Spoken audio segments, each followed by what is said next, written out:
मंडळी नमस्कार. पाटणकर काढा हा आजकाल शब्द आपल्या सततच्या ऐकण्यात येतोय. म्हणजे खरं तर पाटणकर काढा या शब्दाची सुरुवात भाऊ तोरसेकरांनी केली होती. एका ठिकाणी तो वापरला होता आणि त्यानंतर मग मी बऱ्याच ठिकाणी वापरायला सुरुवात केली. मग काही राजकारण्यांनी देखील हा शब्द आवडल्यामुळं पुन्हा एकदा वापरायला सुरुवात केली आहे. मुळात पाटणकर हा खरोखरच पाटणकरांचा काढा आहे, जो पाटणकरांच्या घरच्या कारवाईनंतर वापरायला सुरुवात झाला. त्याच्या आधी बाळासाहेब ठाकरेंवरती बाळकडू हा चित्रपट निघाला होता, हे देखील आपल्याला माहीत असेल, जे माहीत आहेच आहे. बाळकडू आणि पाटणकर काढा या दोन्हीच्या मध्ये काय फरक आहे, हाच मूलभूत फरक मी तुम्हाला सांगायला आलोय. आपण नेहमी शब्द वापरत असतो, त्याला विचारांचं बाळकडू मिळालंय, त्याला या विचारांचं बाळकडू पाजल्या गेलेलं आहे, वगैरे वगैरे. बाळकडू हा जो शब्द आहे ना, म्हणजे जे मुलाला पाळलं जातं, गुटी वगैरे सगळे विषय असतात, ते बाळकडू म्हणतात त्याला. हे बाळकडू सुदृढतेचं लक्षण आहे, म्हणजे सुदृढ होण्यासाठीची प्रक्रिया आहे. बाळ जन्माला आलंय आणि ते सशक्त झालं पाहिजे, यासाठी जो आवश्यक असतं ते बाळकडू. मग त्याची सशक्तता शारीरिक असो, मानसिक असो की बौद्धिक असो, कोणतीही असो, तो सशक्त व्हावा यासाठी दिलं जातं ते बाळकडू. पण आजार आला, प्रॉब्लेम आला, पोट बिघडलंय, काहीतरी झालंय की मग दिला जातो तो काढा, आजार बाहेर पडावा म्हणून. काढा हे आजारपणाच्या नंतर उपयोगात येणारा विषय आहे, तर बाळकडू हे मूल सुदृढ होण्यासाठीचा विषय आहे. हे तुमच्या लक्षात आलं असेल. आता बाळकडू ते पाटणकर काढा ही वाटचाल कशी झाली आहे? बाळकडून सशक्त बनलाय आणि पाटणकर काढा हा आजाराचं प्रतीक आहे, म्हणजे पेशंट आहे म्हणून काढा द्यायचा आहे. शिवसेनेची वाटचाल ही अशीच बाळकडू ते पाटणकर काढा अशी झालेली आहे, म्हणजे हे मला अगदी स्पष्टपणे सांगायचं. आता शिवसेनेवरच्या या टीकेला कुणी मराठी द्रोह, महाराष्ट्र द्रोह म्हणून शिव्या घालायच्या नाहीत. मुद्दे पटले नाहीत तर न पटलेल्या मुद्द्यांना खोडून काढण्याचा, ठोकून काढण्याचा मुद्द्यांवरती तुम्हाला अधिकार आहे. पण जर कोणी या विषयात घाणेरडी शिवीगाळ करणार असेल तर तसंच उत्तर देता येतं. जात जन्मानं जशी मला मिळाली आहे तशी समोरच्यालाही मिळालेली आहे.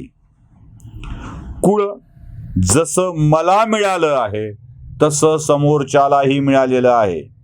माय, बहीण, बाप ही नाती जशी मला आहेत तशी तुम्हालाही आहेत. त्यामुळं या सगळ्यावरती शिव्या देताना कृपया काळजी हीच घ्यावी.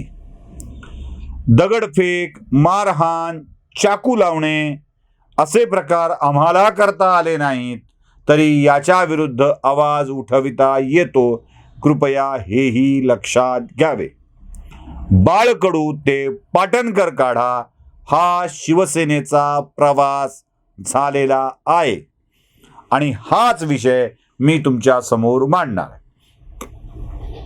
शिवसेना प्रमुख, हिंदू हृदय सम्राट बाळासाहेब ठाकरे यांनी शिवसेनेची स्थापना करताना ज्या बेफिक्रीने, ज्या निडरपणे केली होती आणि शिवसैनिकांच्या मध्ये विचारांचे बाळकडू पाजलं होतं, निर्भीडपणाचं बाळकडू पाजलं होतं, मराठी माणसांच्या विरोधात निघणाऱ्या आवाजाचा मुखभंग करण्याची शक्ती शिवसैनिकांच्या हातामध्ये आणि ती हातातली शक्ती मनामध्ये भरली होती, ज्याचा सार्थ अभिमान मराठी माणूस म्हणून देखील आम्हाला वाटतो, ते होतं बाळकडू. पुढे या बाळकडूंच्या शब्दाची अफरातफर झाली, उलटा पालट झाली, शब्दांनी जागा बदलल्या. अशा व्यक्तीच्या नादाला लागून शिवसेनेनं काढा घेण्याची वेळ आणलेली आहे. आता ही कशी आली आहे ती नीट बघा. मुळात मी तुम्हाला म्हणालो होतो की शिवसेनेचे पाटणकर काढ्यापर्यंतचा प्रवास हा आरोग्य नसण्याचं लक्षण आहे, म्हणजे पोटात गडबड असल्याचं लक्षण आहे, त्याच्यावरचा इलाज म्हणून पाटणकर काढा घ्यावा लागणार आहे. ज्या दिवशी बाळासाहेबांच्या शिवसेनेत पाटणकरांच्या घरातल्या व्यक्तींचं आगमन झालं, म्हणजे मी थेट सांगतोय की रश्मी ठाकरेंचा प्रभाव सुरू झाला, उद्धव ठाकरेंच्या वरती रश्मी ठाकरेंचा प्रभाव आला, त्या दिवशीपासून शिवसेनेतल्या गडबडीला सुरुवात झाली. म्हणजे अगदी राज ठाकरेंचं बाहेर जाणं, उद्धव ठाकरेंचं सेनेचा प्रमुख होणं, आधी कार्यकारी प्रमुख होणं, आता थेट प्रमुख होणं, या सगळ्या गोष्टींची सुरुवात पाटणकरांच्या आगमनापासून झालेली आहे.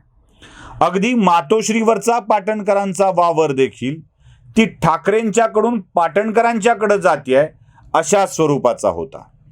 मातोश्रीवरती या सगळ्या गोष्टींमध्ये पाटणकर परिवाराचं आणि त्यांच्याशी निगडीत असलेल्या लोकांचं वर्चस्व वाढू लागलं होतं. मातोश्रीत ठाकरे बाहेर पडत होते. मातोश्री आणि शिवसेना यामधून राज ठाकरे बाहेर पडले. आता एक एक व्यक्ती मातोश्रीतून इलिमिनेट व्हायला लागला होता. म्हणजे मग ते जयदेव ठाकरेंसोबतचे वाद असतील, स्मिता ठाकरेंसोबतचे वाद असतील, ठाकरे अण्णावाची व्यक्ती मातोश्रीमधून इलिमिनेट व्हायला लागली आणि तिथे पाटणकर आणि परिवाराचं वर्चस्व मातोश्रीवरती वाढू लागलं. म्हणजे रश्मी ठाकरेंच्या सोबत ते सरदेसाई देखील तिथे आले. वरुण सरदेसाई जे आता युवा सेनेचा सगळा कारभार बघतात, वरुण सरदेसाईचा सरकारमधला वावर काय, कशासाठी, असे अनेक प्रश्न विरोधी पक्षांची मंडळी विचारतात आणि मग शिवसेनेच्या आरोग्यावर परिणाम व्हायला सुरुवात झाली. शिवसेनेचं आरोग्य ढासाळू लागलं. बाळकडूचा प्रभाव कमी होऊ लागला. इम्युनिटी संपू लागली.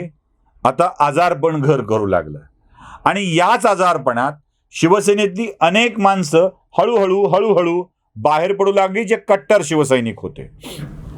जोपर्यंत ठाकरे परिवाराचं वर्चस्व शिवसेनेवर होतं ना, तोपर्यंत सगळं आबादी आबाद होतं, सगळं छान चालू होतं. पण निष्ठा अन्य लोकांच्या पायी जाऊ लागल्या, बाहेरून आलेल्या व्यक्तींच्या पायी जाऊ लागल्या. गणेश नाईक हे एक असंच उदाहरण तुम्हाला सांगता येईल. नवी मुंबईमध्ये एक हॉस्पिटल उभा करायचं होतं आणि त्या हॉस्पिटलची किंमत 6 कोटीनं वाढवावी असा आग्रह मातोश्रीवरील एका व्यक्तीच्याकडून झाला. हे पाटणकर नाही आहेत, म्हणजे ते स्पष्ट करतो.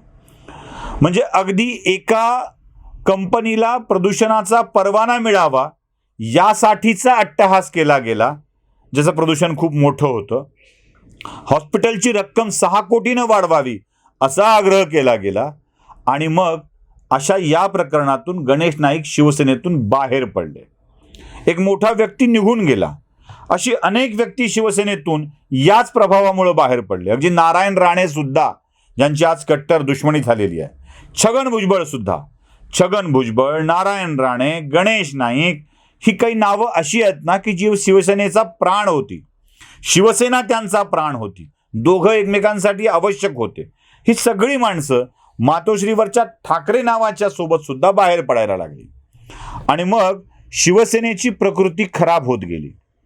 आता या शिवसेनेच्या प्रकृतीवरच्या प्रत्येक रोगावरचा उपचार म्हणून पाटणकर काढा समजला गेला.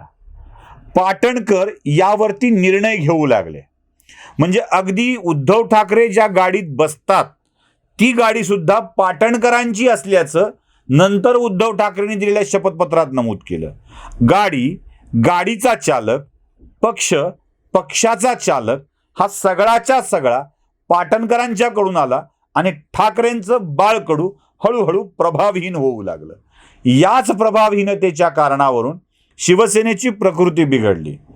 आज शिवसेना सत्तेत आहे, मुख्यमंत्री पदावर आहे, म्हणून ती प्रकृती उत्तम आहे असं कुणाला वाटत असेल तर ते व्हेंटिलेटर आहे हे लक्षात घ्या. व्हेंटिलेटरवरून जोपर्यंत तो स्वतःचा श्वास घ्यायला सुरुवात करणार नाहीत, बाळकडू ऍक्टिव्हेट होणार नाही, तोपर्यंत शिवसेनेला फारसं यश मिळण्याची शक्यता दिसत नाही. मुळात शिवसेनेचं बाळकडू ऍक्टिव्हेट झालं पाहिजे, पण तिथे पाटणकर काड्यावर निभावलं जातं आहे. कारण पाटणकर काढा हे आजारपणातला इलाज आहे असं यांना वाटतंय. पाटणकर जे करतायत ते उपचार वाटतंय. पण हे उपचार चुकीच्या निदानावर होत आहेत हेच शिवसेनेच्या लक्षात येत नाहीये. नमस्कार.